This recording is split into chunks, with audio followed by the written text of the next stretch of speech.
So in October 2016, my husband and I decided that we wanted to try to grow our family. About 4 months later, we got pregnant. We were so excited and couldn't believe it. I mean, I took a couple tests before I even told my husband. I was 8 weeks and 5 days when we went in. And we went in and the baby didn't have a heartbeat. And it was awful for us, you know. I don't think that either one of us ever processed that our baby wouldn't be okay.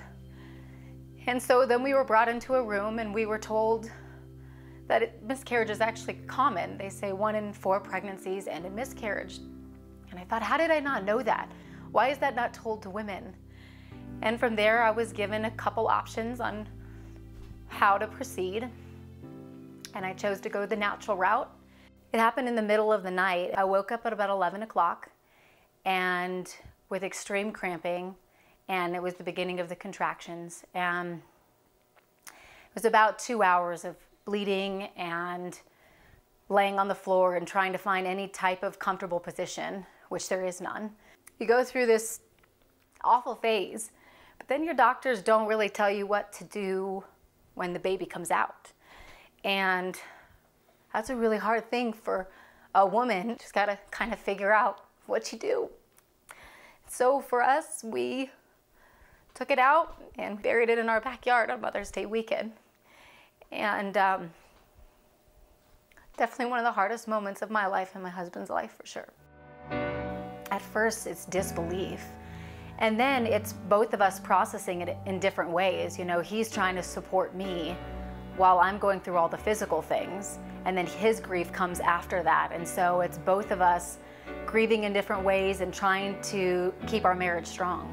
2 months later, we decided to try again. And again, I was optimistic. I felt like I had grieved properly and kind of answered all the questions in my head. And I felt like my husband at that point had grieved, and we'd really worked together to move past that and continue to try to grow our family.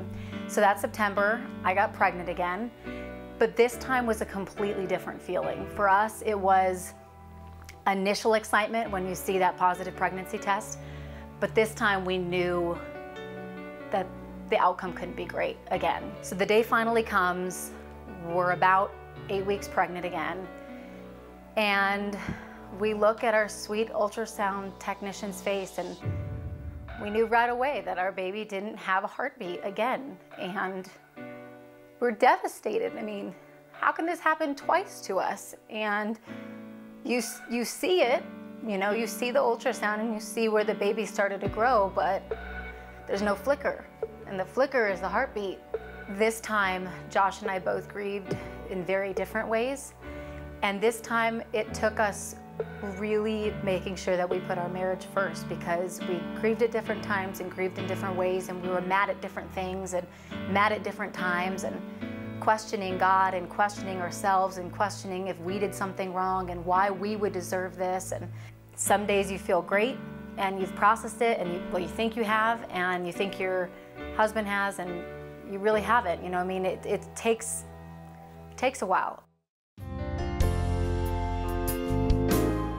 This is the good part. We got pregnant in May, and we are expecting our first child in February 2019. And we couldn't be more happy, more excited. Every day we wake up and we say, oh my gosh, this is happening. We feel so grateful and so blessed. I have always felt along this journey that my story can help other people. There are women out there that have been trying much longer than me and have much harder stories than I have, but I think the big thing that I just want to drive home is that it's okay to talk about it, and it's okay to accept that that's what happened. It's not your fault, and that there are a lot of people out there that have similar stories that can help you. Now when someone asks us if we want a boy or girl, the true, honest answer is we don't care. Neither one of us care, we just want a healthy baby. End of story.